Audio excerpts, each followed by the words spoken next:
Friends, अगर आप सोच रहे हैं घर में स्लाइडिंग वॉलड्रॉप बनाने में क्या खर्चा आता है और कितने कॉस्ट में बनकर तैयार होता है, इस वीडियो में सारी जानकारी आपको देने वाला हूँ। और कौन से मटेरियल में हमने बनाया है, इस वीडियो में आपको सारी जानकारी देने वाला हूँ। तो वीडियो कर दीजिए लाइक। अगर आप चैनल पर नए हैं तो सब्सक्राइब कर दीजिए। जैसे आप लोग देख सकते हैं, एक फर्स्ट सेक्शन में हमने एक पाइप लगा रखा है और दो ड्रॉर दे रखा है, जो कि 6-6 इंची का ड्रॉर है दो। इसमें एक लॉक भी दिया हुआ है साथ में, आपको देख सकते हैं। और दूसरे में लॉक नहीं है, आपके हिसाब से जरूरत के हिसाब से लगवा सकते हैं लॉक। पार्टी के हिसाब से बनाया जाता है, आप भी ऐसे बनवा सकते हैं। इसे आप लोग देख सकते हैं।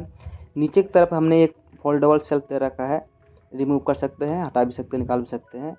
और बात करें मटेरियल का, तो हमने मटेरियल HDHMR एक्शन टेसा का हमने यूज किया फ्रेमिंग के लिए।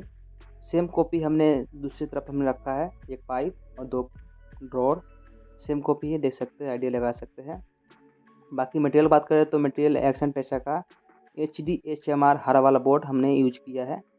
और पल्ले के लिए हमने 19 mm बोर्ड 2.5 mm कोड का लगाया रखा है।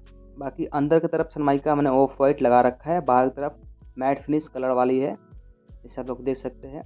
ऊपर की बात करें तो ऊपर हमने फ्रेमिंग करके बनाया है, कोई बॉक्स नहीं बनाया है हमने। सिर्फ 4 इंची का पट्टिया घुमाकर इसमें पल्ला लगा दिया। इसमें खर्चा भी बचता है आपका, हमारा भी लेबर कम हो जाता है थोड़ा सा।